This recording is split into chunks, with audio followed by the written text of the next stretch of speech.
Thank you for joining our webinar from the winner of the Resolver Vulnerable Situations category at the UK Complaint Handling Awards 2020.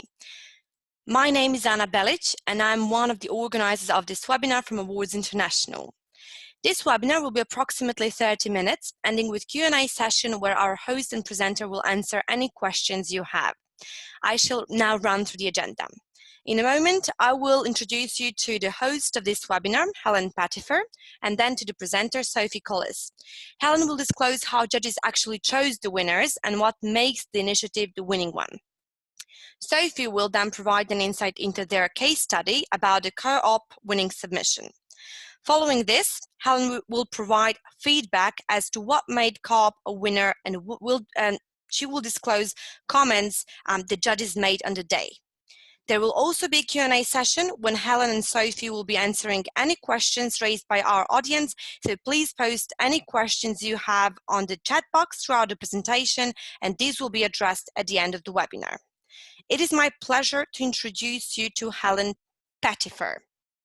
Helen Pettifer is customer service consultant and a trainer specializing in consumer vulnerability since early 2018.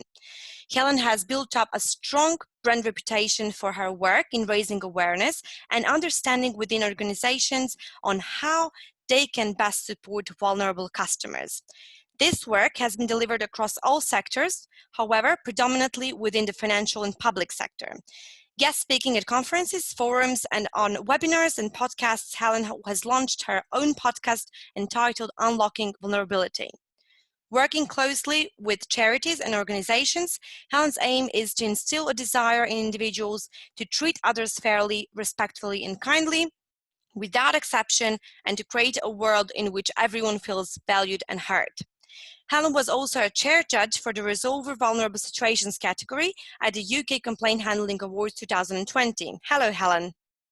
Hello, everyone. It is also a great honor to introduce Sophie Collis. Sophie is operations manager at Co-op, who was this year's gold winner of the Resolver Vulnerable Situations category, and they also brought their team 2 silver and 2 bronze trophies on top of that. It is a very busy period for this amazing organization whose bespoke resilience training program must have helped them in some way to become somewhat prepared for the crisis of COVID-19. Hello, Sophie. Hello, everyone. I shall now hand over to Helen as host of this webinar. Thank you, Anna. It's an absolute pleasure to be here and to be hosting this webinar for you. So I've been a judge with Awards International at the UK Complaint Handling Awards for 3 years now. And this year it was an absolute privilege to be the chair of judges for the Resolver Consumer Vulnerability category. So I'm just going to share my thoughts really of what it actually takes to be a winner, and what I want, the overriding thought I want to share with you, it's not the initiative that actually wins the award. We saw some amazing initiatives in our category, but sort of it's the whole combination really. It's actually how the organisations have expressed in their written entry and in their presentation all of the understanding of why the initiative was needed in the first place. So we saw some fantastic initiatives, and the Co-ops initiative was obviously a fantastic one, which you'll see later. But it's how they evidence the initiative, the implementation of that initiative, what learnings were taken from it, and all about the consistent approach between the written and the presented entries. We see as judges differences between the written entries and the presentations on the day, and it's keeping that consistent approach. So really, there are really 4 words that sum up how we came to choose the winner. So the Co-ops was a real compelling entry, both in the written content and in the presentation. It sort of covered everything that we needed to know and understand as a judge. We're not in the industry, we're not in the organisation. So being able to put into words, onto paper exactly what they were looking to achieve, how they achieved it, has to be really compelling and in a position that we can understand. Absolutely informative, so sharing facts, sharing figures, sharing any statistics of where they started from and where they finished with regards to customer satisfaction. We saw a lot of CSAT scores and a lot of NSP scores. So it's sort of really about adding as much information as possible in the limited amount of time and space that they've got. When it comes to the actual presentations on the day, it's about choosing the right person and having that presentation being really engaging. You've got 15 minutes to get across your point and sort of bring the judges into your presentation, bring them along the journey with you. So picking the right presenter who is engaging, who is interactive, who's passionate actually about the initiative that they've actually implemented. And sharing examples, and when sort of Sophie shows you her presentation and she talks you through the presentation and their initiative, she really brings into it the examples that they shared of how it made a difference to the customers' lives. So without further ado then, I'm going to hand over to Sophie and she's going to talk you through their presentation and their initiative. So over to you, Sophie. Thanks, Helen. So thank you very much for having me along. It's an absolute pleasure to share what I shared on the day with everyone here today. So this is the presentation that we use, and I'm going to talk you through that. As we said earlier on, if you've got any questions throughout, pop them into the chat box and we can come to those at the end.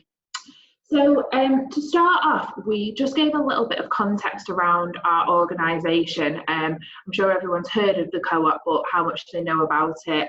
We just wanted to ensure we're all on a level playing field from there. So in terms of our co-op group, we're a £10 billion turnover organisation, and across our group we have 70,000 colleagues. So we then talked about, in terms of our area, so sales and service, what that looked like for us. So we have a 6.5 million turnover a year, and that's 225 colleagues.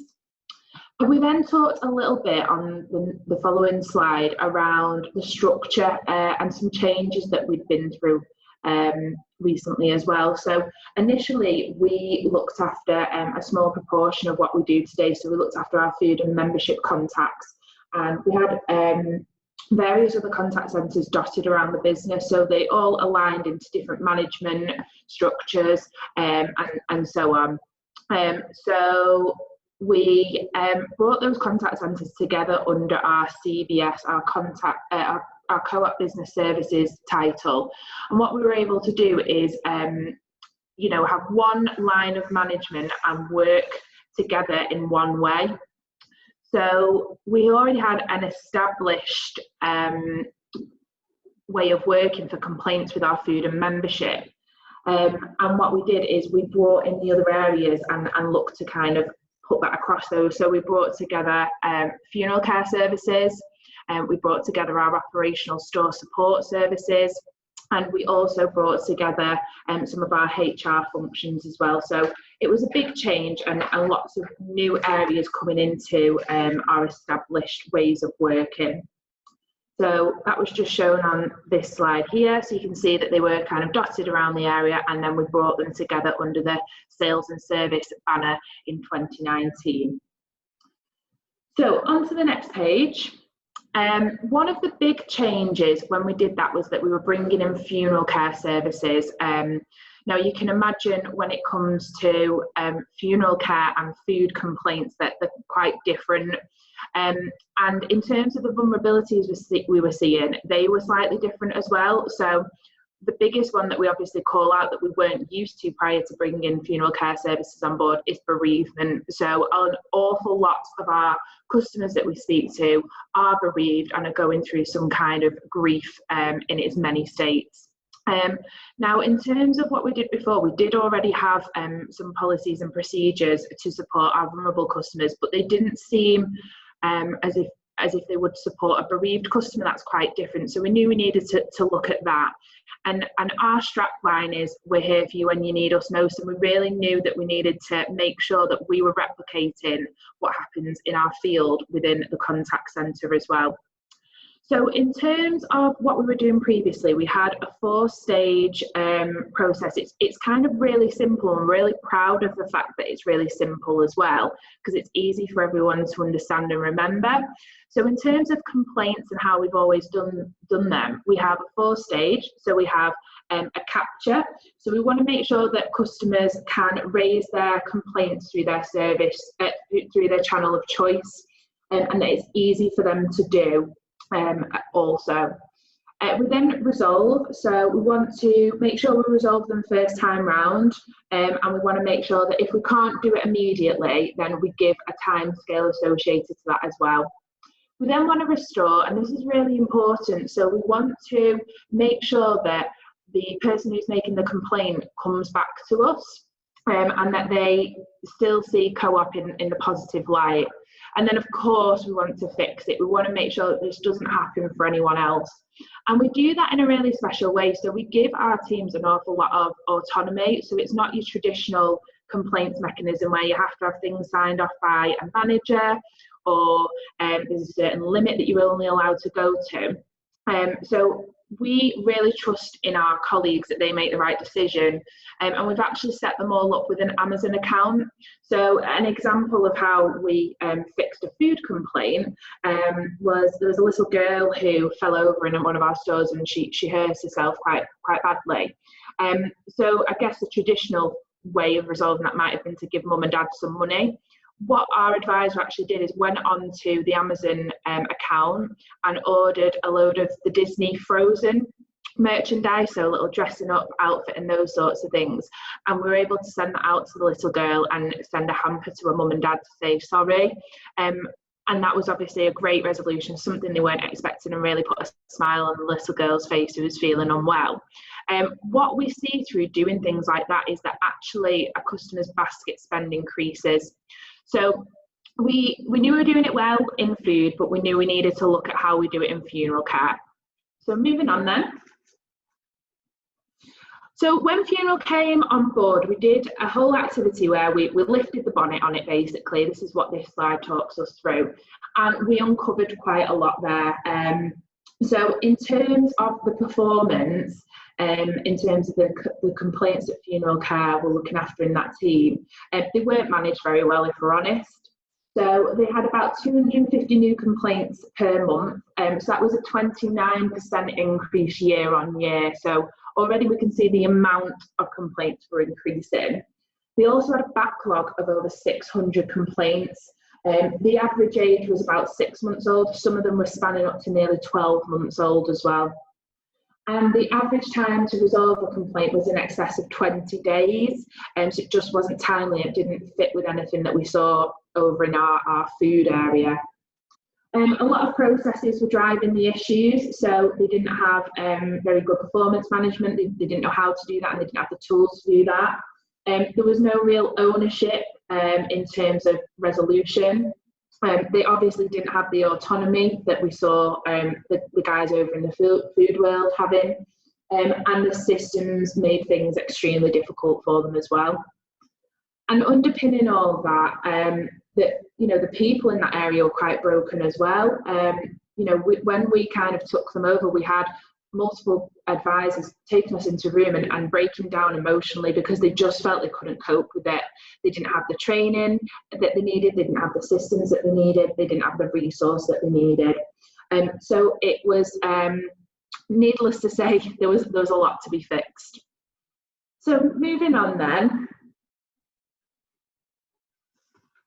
The first thing that we did is we did a training needs analysis within our own department, and we looked at those issues I've just covered, but we also did some focus groups with our people as well, and we spent some time with them to understand what it was that they were struggling with. And what we did initially is we created some kind of training for them, and it was the basic things that if you think some of these people have been working for funeral care for over 10 years and we'd never talked to them about, the stages of grief or the things that you should and shouldn't say. So we did some of the basics there that you can see, which covered the grief cycle, which is really important, some basics around the call journey and how to speak to these people. But what And we also pointed them to their help tools as well. So we have an employee support line that they can call called LifeWorks. But what we realised is that still wasn't really sufficient. And when we reached out to our learning and development team, there just was nothing appropriate to, resolving a complaint with a bereaved, highly vulnerable customer. So we knew we needed to do some more. So that leads us nicely into the heart training and the concept that we talked through in our when we went to London to deliver this. And what Heart was a programme that was bespokely designed by a third-party organisation called Let's Get Healthy. And they specialise in these sorts of things. So they're clinical psychologists. They can really understand the best way to deal with this. And it's something we didn't have a lot of experience around. So we really wanted to get the professionals in to help us. So again, they spent a lot of time with the frontline teams, looking at case studies of complaints where it had gone wrong, the way that customers spoke to us and engaged with us, and we created Heart. And this slide here gives a really nice, brief overview of what that was. So it was talking about being brave-hearted. So we really wanted to make sure that our advisors had the courage and the confidence and the bravery to handle these conversations where someone is in one of the many stages of grief. We wanted it to feel heartfelt, so we wanted to make sure that they were empathetic and understanding of the situation. We wanted to help with the broken heart, so for them to understand the emotions and the feelings that our customers were going through. And I would go as far to say that the trauma that they're going through as well in some situations. What was also really important was that we identified very quickly that some of our advisors who were helping to resolve these complaints were going through these things themselves as well. So in one of the initial sessions that we ran when we launched Heart, we had a lady come to us in one of the breaks and let us know that actually her partner, while she had been working for the co-op, had committed suicide, and she'd been going through a lot of this, and that she'd struggled to be able to help other people in a similar situation. So it really did uncover an awful lot for us. It's about being strong-hearted, so being resilient, having the strength to go through these calls, sometimes back to back, and having the stamina to do that. And we wanted to make sure that it was all from the heart as well, so that it was sincere, they were caring, and it came across to our bereaved customers who were unhappy with the service that they'd received in the right way, which was really important. So it focused on how to help speak to bereaved, but also what they can do for their own resilience as well, which is really important. In terms of how it worked, like I say, we did an awful lot of insight initially. So Let's Get Healthy came in and they spent days with our teams listening to calls, looking at our systems, looking at some case studies of complaints, and really getting to grips with what it was we were asking our advisors to do. We sent out invites and we got the teams really excited about the training, and there was also prep work as well. So they didn't come into this session blind. They had an idea of what it'd be about, and we asked them to really think about their own triggers and what they struggled with and what they would like to get out of the session as well. You can see it at the top right corner. There were materials available, so everyone came away with their own little book of heart, which had some of these key skills that they picked up in the session in there to refer back to. So things like coping strategies and all of their own personal notes as well. It was a really interactive session, so you can see there that there was a lot of them standing up, using the materials around the room. It was a lot about the guys talking together because they have the most experience. And there was an awful lot of group work. You can see in the bottom right hand corner just how much our teams enjoyed it. They're all smiling and laughing, even though we are talking about bereaved, complaining customers. So moving on then, one thing that was really key was not only the initial engagement of this training, but also the embed stage of this as well. So all our team managers also attended all the training. And 6 8 weeks after the training had been completed, they started to run ad hoc sessions. So they would have an hour's meeting with their team as part of the standard monthly schedule anyway, and they would use some of that time to recap and do some activities to make sure that we really embed what they'd learned and bring that back to life with some examples they'd had on the phone since then. We also created a heart toolkit. So we put something up in the contact centre where if they'd had a really difficult call, they could go to that board and just remind themselves of how they could work through that, get themselves prepared for that next phone call, and then give the next customer the world-class service again that they did the prior customer. So in terms of the outputs then of the session and the campaign that we ran, we tried to break it back down into those 4 categories. So capture, obviously being able to raise a complaint. We did do some redesigning work of our systems to ensure that we were able to do that, and we implemented some new channels as well to ensure that people could easily get in contact and let us know what had gone wrong. Especially with funeral care, when they're in that really difficult stage of grief, they might not want to pick up the phone and call. So we made sure that they could get in touch with us in other ways, such as email, web chat, so on. That meant that the funeral care resolution time reduced from 20 days to 5 days, alongside some of the other things I'm going to talk to you about, but it was a massive reduction in the time to resolve that. And food complaints volume actually increased, and we're really proud of that because we gave people more opportunity to get in touch with us. So if someone didn't want to go through the traditional phone route, they could then pick up an email if that's how they felt more comfortable. Resolving, so in terms of how satisfied a customer was with the outcome, we improved the resilience and capability of the complaints team to deliver better outcomes, and we really focus on quality of resolution, not the amount of money we used. So where we would say within food, we may give a gift voucher. So there's a really nice example where a gentleman called up and there wasn't enough meat in his lasagna. And when we actually got to the bottom of why he was so upset about this, it was actually the first time he was cooking a meal for his new girlfriend. So what we actually did was we gave him a gift voucher and a shopping list so he could make his own lasagna, and we were able to talk him through that process. He was able to make a lovely meal in the end. We find that giving money to bereaved people, it doesn't work in the same way. So quite often we will arrange for a memorial bench to be put in place for them where they can go and think about their loved one, or even make a donation to a cause that was close to the person who's passed away to their heart. So in terms of the outcome, CSAT, so our customer satisfaction in food consistently was above the benchmark, and our redress, although we didn't target it in funeral care and in food, it actually reduced because we were finding these new inventive ways to make a resolution instead of just throwing a £20 voucher or a £100 voucher at a customer. In terms of the restore, so how likely are they to trade with us again?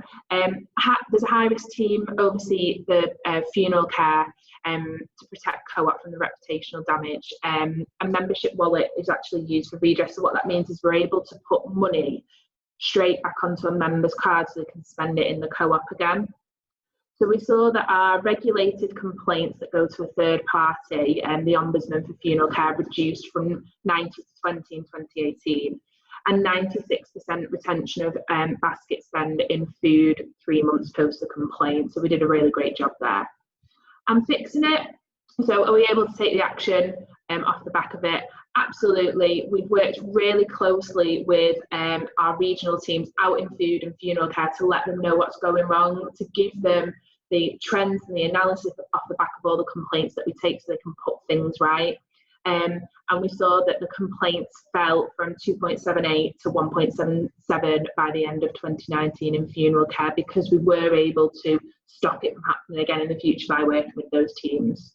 So hopefully that gives a bit of an overview of some of the outputs. Moving on then, one of the other outputs that we saw was there was a big change in how our advisors were feeling. So when they came over to us, like I said, when we lifted the bonnet, they were in a really bad place. We had lots of tears, lots of people off unwell, lots of people feeling like they just could not do the job in hand because they didn't have the tools to do it. and they just felt like they could not support those vulnerable customers when they were feeling quite vulnerable themselves. And what we saw off the back of the heart trainings, you can see that the engagement scores have increased massively within that first year, and we continue to monitor that as we grow as well. There's some lovely comments there on screen as well from some of our advisors about how they felt the heart training, and still to this day they'll talk about it, and we have almost a whole new language where we're able to talk about heart and how their hearts are feeling and how their customers' hearts are feeling as well. Okay. It's been such a success. We're also looking to roll it out across our regional teams as well. So the teams out in the field who deal face to face with these vulnerable customers, they're also now adapting heart to suit their teams, and it's going to be rolled out across those teams as well, which is a really great success off the back of this. One other thing I'd like to talk about, and I think it's really important to call out here, that we never asked anyone to give less money away or to look at the costs. We never did that, but through our everything that I've just talked to you about, we're actually able to reduce our redress and do more with less, because we were having better conversations, we were feeling more supported, we were taking ownership, we were resolving things quicker than we were previously, and we were finding these different ways to make resolutions. So that was one thing that we never set out to do, we were never monitoring, but has naturally fallen, which was great to see. So moving on then, I just wanted to kind of finish with a really great example, which I think ties everything that I've spoke about there together. So we shared an example. So this is Mr. and Mrs. Roberts. It's not actually them, that would be frowned upon to put the picture up, but this is their story. So they've been married for 60 years, and Mrs. Roberts took ill and unfortunately passed away. And Mr. Roberts came to Co-op to arrange the funeral.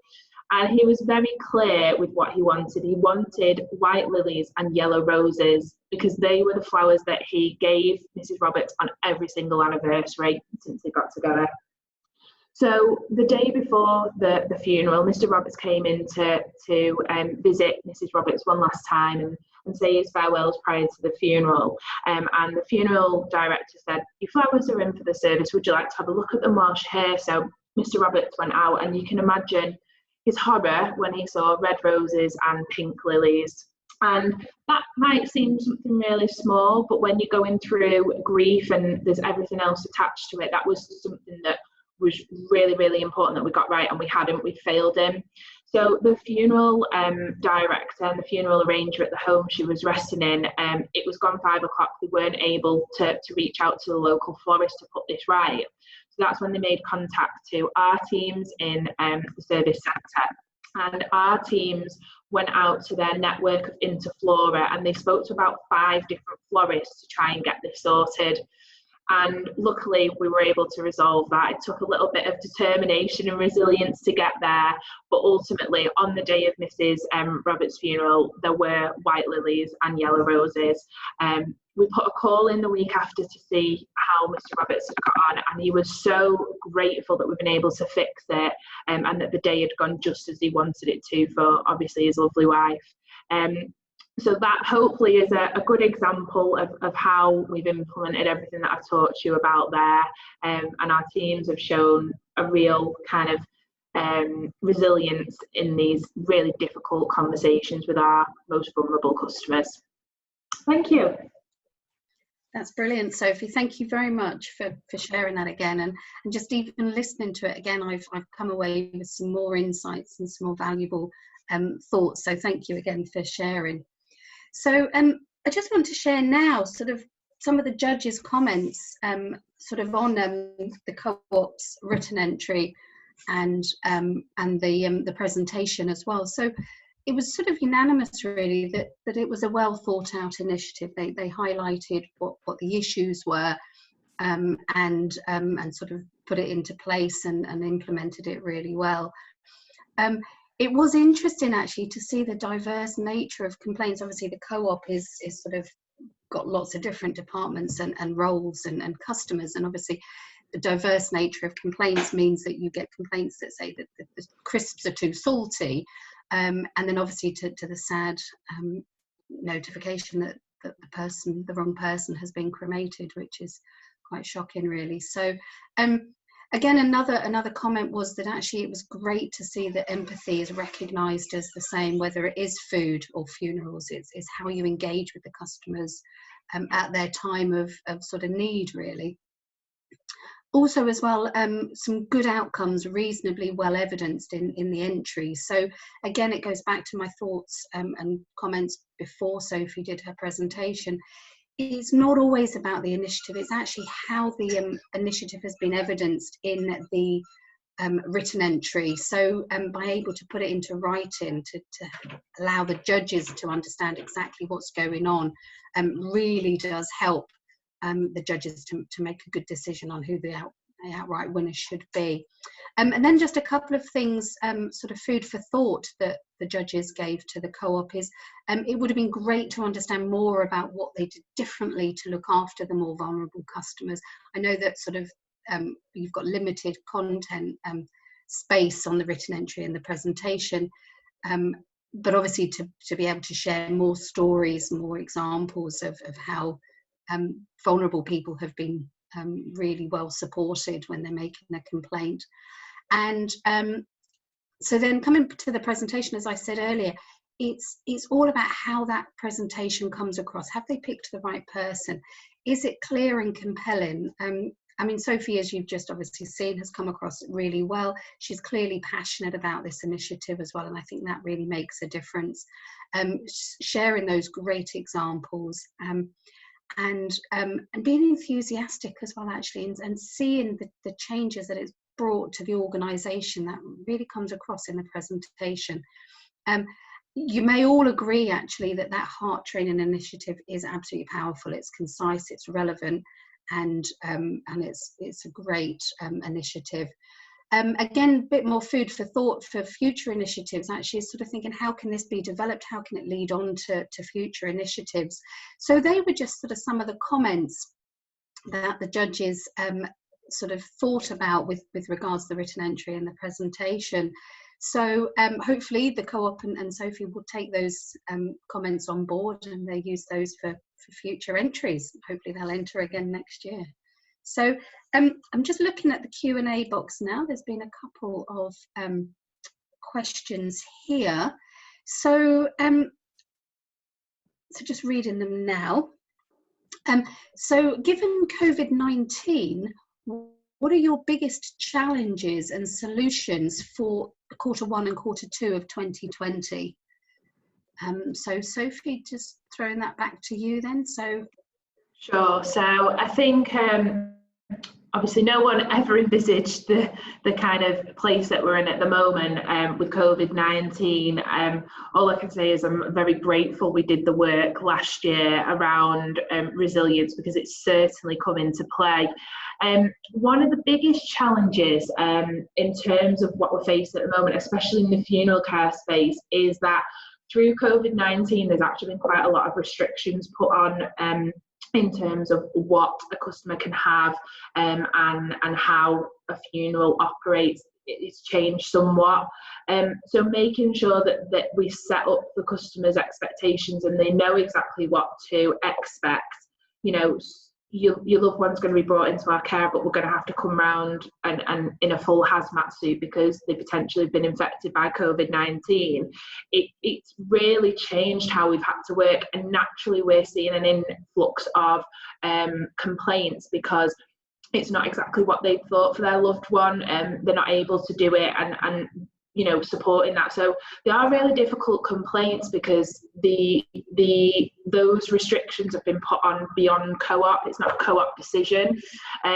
So obviously they're able to implement everything that they learn in heart, understanding why a customer's feeling the way that they're feeling, using some different techniques to kind of empathise with the customers and ultimately look at an appropriate resolution for that customer as well. So I think it was just great timing that we did do it at that time, and we're able to implement so much of what we obviously trained out. And I think that's been kind of the highlight of this year. I know we've only been in the COVID situation for kind of 6 to 8 weeks, but it's had a monumental impact on everything because naturally we are unfortunately busier in our funeral care industry at the moment. Yeah, and I saw something on the news today as well, actually, that the numbers of deaths have significantly increased, and there's a number of deaths that aren't necessarily connected to COVID-19 as well. So that's from the ONS. That's come out on the BBC News today. Yeah, absolutely, Helen. And there's an example recently that was shared where we've got people who've passed away in a care home where somebody had COVID-19. So not necessarily the deceased in question, but we have to be really careful and use a lot of protective measures in that situation. So trying to get a family to understand why we're doing that, you know, that's been really testing as well at times. Yeah, I can imagine that would be the case, and yeah, you're dealing with everyone's emotions as well, aren't you? So absolutely, fantastic. Thank you. So I've got another question here for you then. Did you find that you struggled to get some areas of the service and members of staff to engage with improving complaints? If so, how did you get them engaged and involved? Yeah, absolutely. You know, as I kind of an overview, there, we were taking on a department who had kind of been left to their own devices, and so they were almost worried when we kind of started to manage them. It was almost not the norm for them, and to kind of say to some of them that you need some training and you need some help when they've been in that industry for such a long time, and they kind of thought they had all the answers and their way of working was working. Absolutely, it was a bit challenging, and I think it's credit to obviously our team managers in teeing them up for this training and working with them, but also to Let's Get Healthy, the insight that they did and the fact that they spent so much time being visible and with our teams prior to designing the training and then delivering it. I think a lot of people could see that we were really passionate about understanding the difficulties and what was setting them back and where we could help them. You know, rather than going in kind of all guns blazing and knowing the answers, we went to them and said, what do you need help with? What can we do to help you? Talk me through some of the scenarios that you really struggle with, and let's design something that you really need. So I think that, teamed with obviously all the engagement we did prior to the sessions, really helped. And like I say, people were so open in those sessions. It was, you know, really eye-opening for a lot of our management team there as well. Brilliant. And then obviously once you start to see the results, that really does help, doesn't it? Absolutely, yeah. And the fact that we were giving them, you know, more autonomy and they didn't have to just go down the normal channels, and the fact that they didn't have these complaints going on for 20 days or sat in their inbox for 6 months sometimes, you know, that's a weight off people's shoulders naturally. So as they saw things getting better, you know, they were absolutely on board and really adjusted their ways of working, and, you know, you can clearly see the impacts that it's had longer term. Fantastic. I've got another question here for you then. Earlier in the presentation, you mentioned how long complaints were taking to be resolved and that some were nearly a year old. Did you find this decreased? Yeah, absolutely. So our oldest cases decreased dramatically, and like I say, we managed to bring the average time down from 20 days to 5 days. That probably sounds really shocking when we say that some of our complaints were up to 12 months old, but to give you some kind of context to why that is, when it comes to bereaved customers, they can be extremely challenging, and there's quite often a lot of moving parts. So what we see a lot of the time is that there's some disputes between the family members. So whilst we feel like we may have resolved it for one family member, another family member feels extremely different about that. And obviously we can't close it down until all the relevant parties involved are comfortable with the resolution. Quite often what we see as well, interestingly, with funeral care versus food complaints seem to be done kind of in the moment. So you've opened your box of strawberries and you've seen a mouldy one and you drop an email into us and straight away you're letting us know what's happened. Quite often what happens with our bereaved customers is that they don't raise the complaint until they're in a different place in their journey. So they might have, you know, waited 12 months before they raised it, and we've then got to do 12 months of investigation, what's been happening during that time, which naturally can take a little bit longer as well. So yes, we were able to massively reduce the complaints and our oldest cases. We were also able to reduce how many of our complaints went to the Ombudsman, the Ombudsman service that helps with funeral care. So overall, we were able to see a reduction across all those really important places. That's brilliant, fantastic, thank you. Again, so it's the figures, isn't it, that are speaking volumes as well of how successful this initiative has been. So, I've got another question now. This is more about the awards, actually. So what's been the greatest can you hear me? Yeah. Yeah.